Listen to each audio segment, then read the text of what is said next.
Hi, it's Andy. Hi, it's Dave. Hi, it's Kirk. Welcome to the A.D.K channel. Today's video is a surprise for Andy and for Kirk. As always, we'll be stopping the video at the 30-second mark just to give you our first impressions of the first 30 seconds. Is it a skip or is it a continue to watch? Of course, it'll be a continue to watch as far as we actually will be, but would we normally do that? And of course, we'll then break the song down as we go. So without further ado, let's get to today's video. You don't fucking Phil. Oh my fucking! Look at my eyes! It fucking kills me! Stop fucking! Where is this here? Oh my fucking! Look at my eyes! It fucking kills me!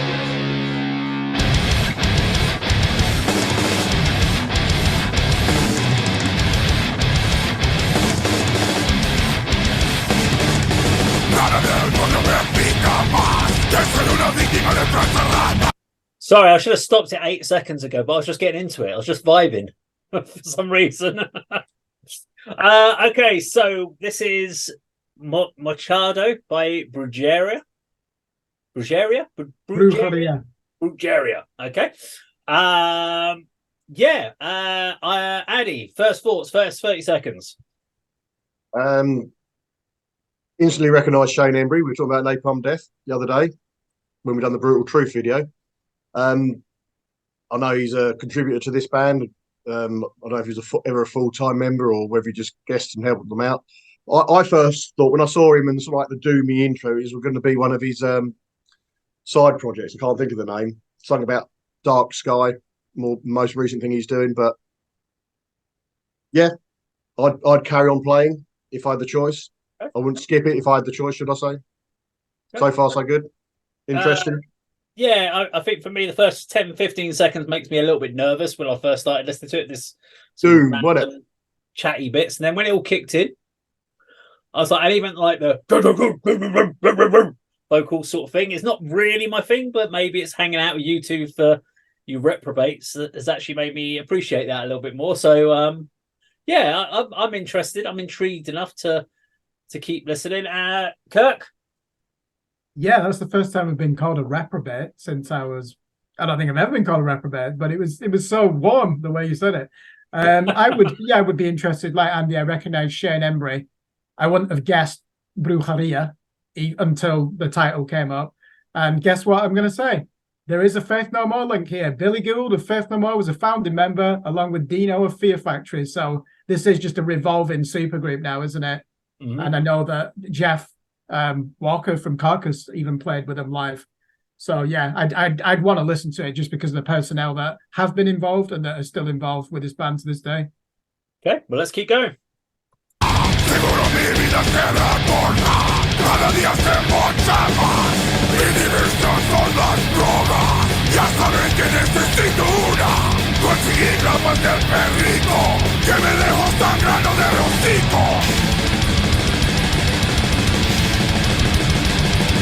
Otras fuerzas de la vida, cortando lo que necesita.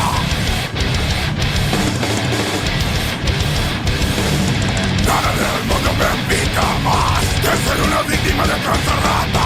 Seguro mi vida será corta, cada día se mocha más.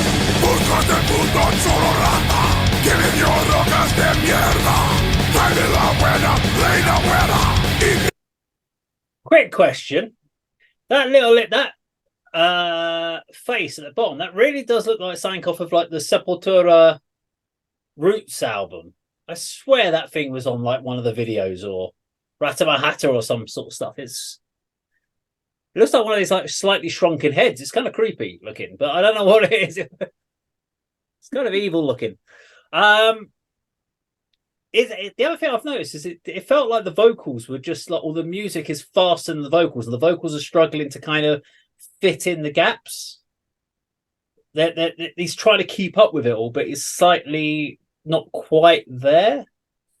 Don't know if that was just me, but interesting so far. Quick round the rooms, Andy. Any other further embellishments on this so far?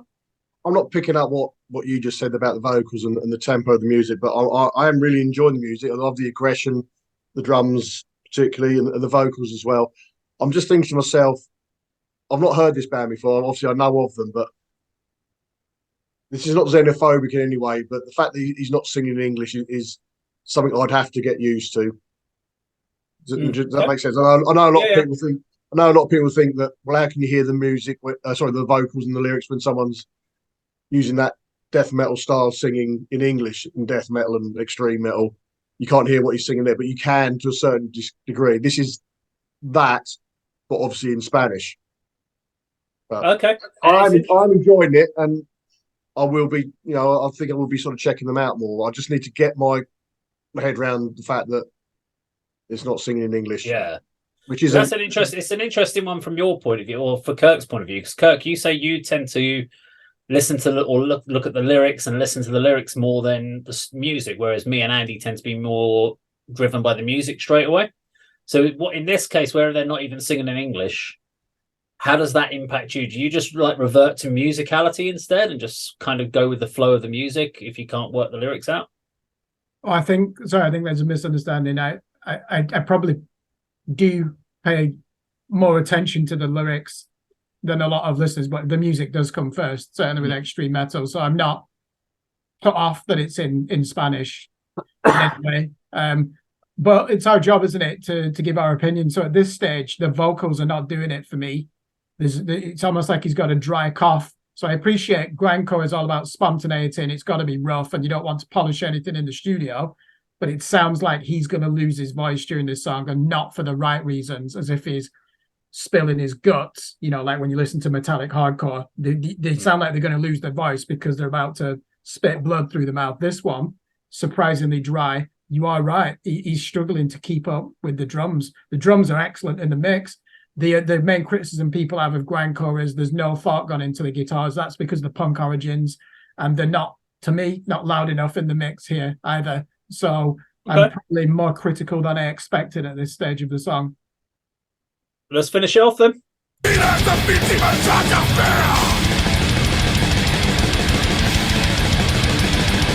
Con mierda que hace nada, todo cortado hasta la verga. Mochado, todo cortado. En busca de energía callejera, no quiero más chingaderas, pero lo que encuentro es pura mierda.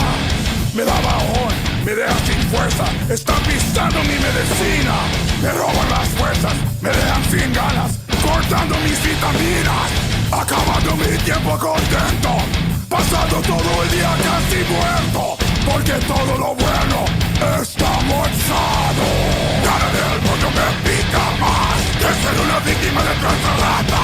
Seguro mi vida será corta, cada día se mocha más. Me dieron un polo de mota, pensando que hierba no se corta. Ahí mismo chispo el churro y sale mochado con tobaco.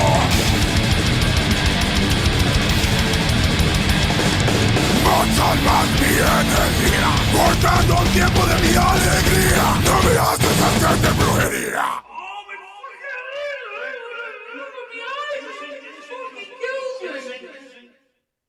Yay, there we go. So, however you pronounced it, Kirk, Brujeria, Brazier, I don't know, Brazil, I don't care.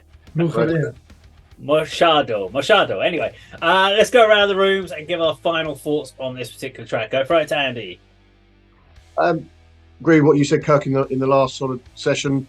The guitars are too low in the mix, but I like what they're doing. Reminds me of certain passages from Altars of Madness by Morbid Angel, with the sort of blast beat drumming sort of accompanying it. That's what I was thinking at the time. But taking away from this, I think I'll be checking out Brujeria. Never to say. Don't know why. Maybe it's because of the sort of. I think they probably knew they sang in Spanish, that kind of put me off a little bit. But I will be checking them out because I think the music is brutal. Really like the music, and just need to get my head around the fact he's singing in a different language. But yeah, good stuff.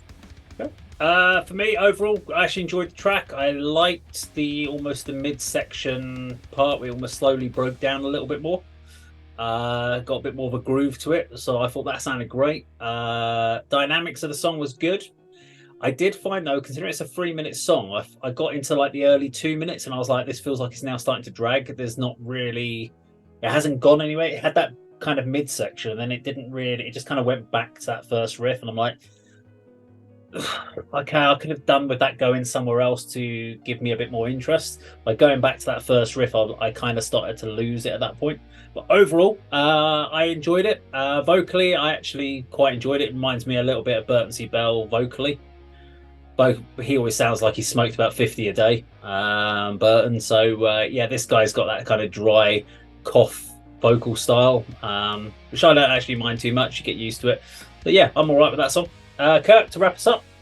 I was probably a bit too harsh at the halfway point. The song, Yeah, you're all right. You can be harsh. You're allowed. The song did improve, and even the vocals did. But yeah, I liked it when it turned into more of a metal song. It was almost like a riff suit, wasn't it? Towards the end, where you have the double kick drums interlocking with those crunchy syncopated guitars, and there was some good riffs in there, Andy. Actually, weren't there towards the end? Clearly, yeah, death metal riffs, and that's what I like about grindcore, because I don't really listen to punk music. Whereas grindcore just takes the heavy parts of punk and death metal and puts them through a blender, doesn't it? So I did enjoy it. One thing though, I have noticed, so this album's coming out on Nuclear Blast, and they are a label. I know they're the world's preeminent metal label, and they do give a lot of time, don't they, to bands who are cult bands and legends and artists that only put an album out every 8 years. And I think Brujeria is one of them. A bit like Macabre. It's great to see that Nuclear Blast is still behind them, but I think the unique selling point of this band clearly is the personnel, and the woman in the band, I'm going to guess, is Mel Mongeon from that Canadian grindcore band Fuck the Facts. That's what it looks like to me. I don't know. So maybe one of our viewers can correct me if that's wrong. About this end of history, then, Kirk, not quite sure who the members are. I know we threw a few names out at the beginning, but is there that element of mystery with the chief, the handkerchiefs around the face kind of thing? Yeah, the original way this band was promoted was that they were drug dealers. That's right. Why they were keeping anonymity. It turns out Dino has confirmed this. Dino Catharis in an interview.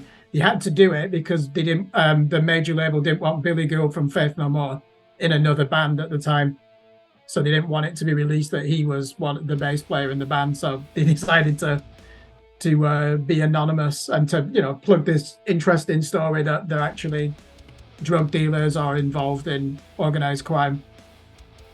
Fair enough.